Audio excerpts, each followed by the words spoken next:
ಎಕ್ಸಾಮ್ಸ್ನಲ್ಲಿ performance ಚೆನ್ನಾಗಿ ಮಾಡಬೇಕು, ಓದಿದ್ದೆಲ್ಲ ತುಂಬ ದಿನಗಟ್ಟಲೆ ನೆನಪಿರಬೇಕು, ಕಾನ್ಸಂಟ್ರೇಷನ್ ಇಂಪ್ರೂವ್ಮೆಂಟ್ ಆಗಬೇಕು, ಎಕ್ಸಾಮ್ ಫೋಬಿಯಾ ಅಥವಾ ಭಯ ಜಾಸ್ತಿ ಆಗಬಾರ್ದು ಅನ್ನೋದಕ್ಕೆ ಆಯುರ್ವೇದದಲ್ಲಿ ಪರಿಹಾರ ಇದೆ.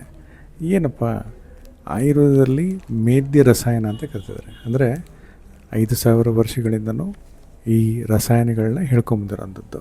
ಇದು ಬೇರೆ ಯಾವ ಪದ್ಧತಿಗಳಲ್ಲೂ ಸಿಗಲ್ಲ, ಮಾಡರ್ನ್ ಮೆಡಿಸಿನ್ಸ್ಗಳಲ್ಲೂ ಸಿಗಲ್ಲ. ಇದು ಬ್ರೈನ್ ಟಾನಿಕ್ ಅಂತ ಕರಿತೀವಿ.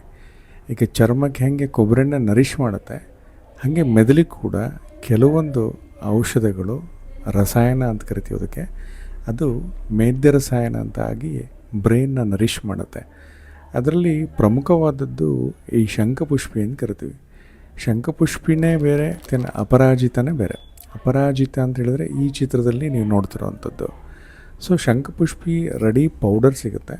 ಹಾಗೆ ಈ ಯಾರಿಗೆಲ್ಲ ಅಪರಾಜಿತ ನಿಮ್ಮ ಮನೆ ಹತ್ರ ಅವೈಲಬಲ್ ಇದೆ, ಈ ಅಪರಾಜಿತನ ಏನು ಮಾಡಬೇಕು, ನೀವು 4ರಿಂದ 5 ಅಪರಾಜಿತ ಪುಷ್ಪನ ಅಂದರೆ ಹೂಗಳನ್ನ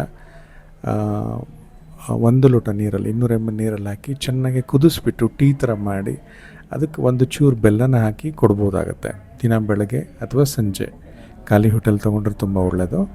ಸೊ ಯಾರಿಗೆಲ್ಲ ಇದರ ಅವೈಲಬಿಲಿಟಿ ಇಲ್ಲ, ಇವ್ರುಗಳು ಏನು ಮಾಡ್ಬೋದು ಅಂತ ಹೇಳಿದ್ರೆ ಶಂಖಪುಷ್ಪ ಪುಡಿ ಮತ್ತು ಬ್ರಾಹ್ಮಿ ಪುಡಿ ಮತ್ತು ಅಶ್ವಗಂಧ ಪುಡಿ ಈ 3 100 ಗ್ರಾಮ್ ಈಚ್ ತೊಗೊಂಡು ಮಿಕ್ಸ್ ಮಾಡಿ ಇಟ್ಕೊಂಬಿಡಿ.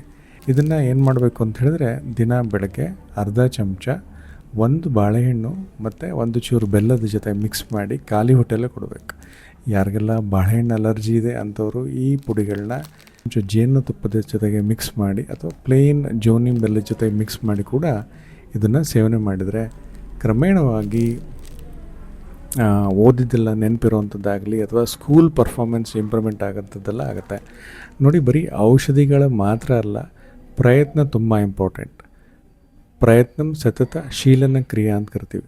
ರಿಪೀಟೆಡ್ ಅಭ್ಯಾಸ ಮಾಡೋದ್ರಿಂದ ಮಾತ್ರ ಒಬ್ಬ ಮನುಷ್ಯ ಪರ್ಫೆಕ್ಟ್ ಆಗ್ತಾನೆ. ಇದು ಎಷ್ಟು ಹಾರ್ಡ್ ವರ್ಕ್ ಮಾಡ್ತೀರಾ ಅಷ್ಟು ನಿಮ್ಮ ಮಕ್ಕಳು ಮೇಲೆ ಬರ್ತಾ ಹೋಗ್ತಾರೆ. ಹಾರ್ಡ್ ವರ್ಕೇ ಎಲ್ಲ ಬರೀ ಔಷಧಿ ಮಾಡ್ತೀನಿ ಅಂತ ಹೇಳಿದ್ರೆ ಖಂಡಿತವಾಗಲಿ ಇಂಪ್ರೂವ್ಮೆಂಟ್ ಆಗೋಲ್ಲ. ನೀವು ಜಿಮ್ಮಿಗೆ ಹೋದರೆ ಮಾತ್ರ ನಿಮ್ಮ ಮಸಲ್ಸ್ ಬೆಳವಣಿಗೆ ಆಗುತ್ತೆ, ಬಾಡಿ ದೇಹದಾಢ್ಯನೆ ಮಾಡಲಿಕ್ಕೆ ಸಾಧ್ಯ. ಅದೇ ರೀತಿ ಅಭ್ಯಾಸ ಮಾಡಿದರೆ ಮಾತ್ರ ನಿಮ್ಮ ಮಗು ಸ್ಕೂಲ್ನಲ್ಲಿ ಪರ್ಫಾರ್ಮೆನ್ಸ್ ಚೆನ್ನಾಗಿ ಮಾಡಲಿಕ್ಕೆ ಸಾಧ್ಯ.